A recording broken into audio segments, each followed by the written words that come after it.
move. Now, this is something that I do want to spend a little bit of time on, and something that I've seen work really well at this age is what I say, like training in tempo.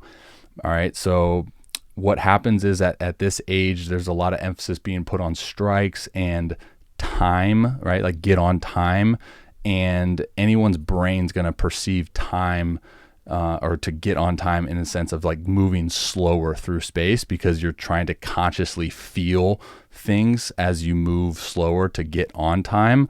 I'm not saying this is Aiden's deal here. I think what he does with his drive leg loading is better than some of these pro guys that I'm working with. But what we don't want to do is we don't want to get kind of what I say, like stuck over the rubber. And there's this fine line of like trunk tilting to load and then like limiting our forward acceleration. Now, I do want to preface again by saying everything besides what we'll touch on with the arm action is kind of just more so suggestion based. I don't think a 13-year-old needs to completely like own these movements, but the limited acceleration and kind of the slower perceived tempo in that initial move, I think is what's going to be then leading into some of these things that we're seeing here downstream with the lead leg. What I see is kind of not clearing the hips, right? So his lead leg kind of comes down, that foot's a little bit closed off. So now as his rotation is going to get completed, his knee is taking east to west, right? It's going lateral when we want to clear the hips, land, and then send force back to have available as we get into our throw.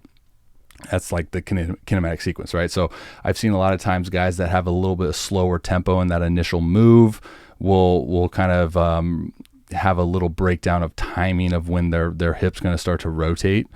And again, these are all kind of fine lines, because it's like, yeah, we do want to stabilize with the drive leg. We do want to get extension here, but at like what cost, right?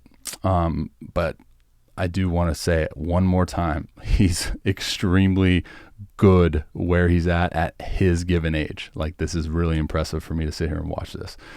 Now, I'm going to program some things for like a little bit more tempo in the initial move, because I do think with what I'm going to talk about here with the arm action, I think the tempo and the forward momentum and the initial move emphasis is going to then clean up the arm action mechanics. Now back to the acceleration aspect of it. Remember how I was kind of referring to like, don't get stuck over the rubber. I think that's going to then affect the trunk rotation into flexion at ball release, chest extension. Then we get caught in this transition of early launch, chest behind the lead knee, and we're limited to the amount of shoulder extension we can get, right? So the shoulders, you want the throwing shoulder in front of the glove side shoulder, all right?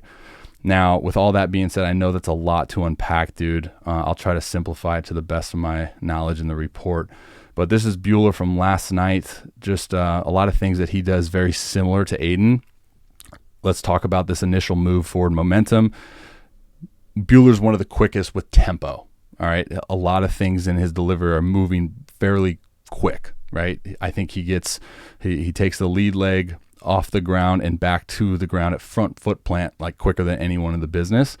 But you're going to notice as he's descending, he also does that same kind of trunk tilt to load the drive leg, but he doesn't get stuck over the rubber, right? Same kind of hand path as well as Aiden, down to up, down to retraction. But you're going to notice that he then really gets going. His hip rotation starts to initiate center point here, boom, snaps, and then his trunk then starts to get going. His arm is attached, and obviously it's attached, but it's connected, right? So it's leveraging with the body. A lot of times, if the arm is kind of dragging behind, the body's so smart and adaptable, it'll just be like, hey, we got to slow down our body's tempo because our arm's still, hanging out back here. But instead, the hand path's connected. He anchors down.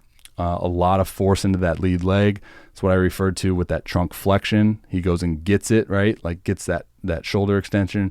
The trunk flexion is actually going to aid into an increase of arm speed. And, he doesn't get a whole lot of knee extension as the lead leg gets blocked here. Connected as the body starts to accelerate forward. Like I said earlier, I think training in tempo can only increase the efficiency of the moving parts. It's like when there's a time-sensitive task, right? Like a backhand in the hole for a shortstop, and you got to get rid of it as quickly as possible. Your body just does such a good job at organizing in such a way to increase the power output to its utmost potential in a time sensitive manner. Like things like that, like super simplistic things, taking ground balls, having a 4-second count, taking fly balls, having a 4-second count to throw the runner out at home, like those things we do really, really well in. And then it's just training the motor skills over a long course of time. Right. All right, dudes, Robby Rowe here. Thank you for watching that video. If you're interested in booking your own mechanical analysis, you can click that link right there. Also tell you a little bit about the service and what it entails. Hit that link right there. Subscribe, please. You can also check out that video right there, which is related to the video that you just watched if you want to get some more context on that. All right, guys. Much love. God bless. Till next time. See ya. Strike 3! You're out!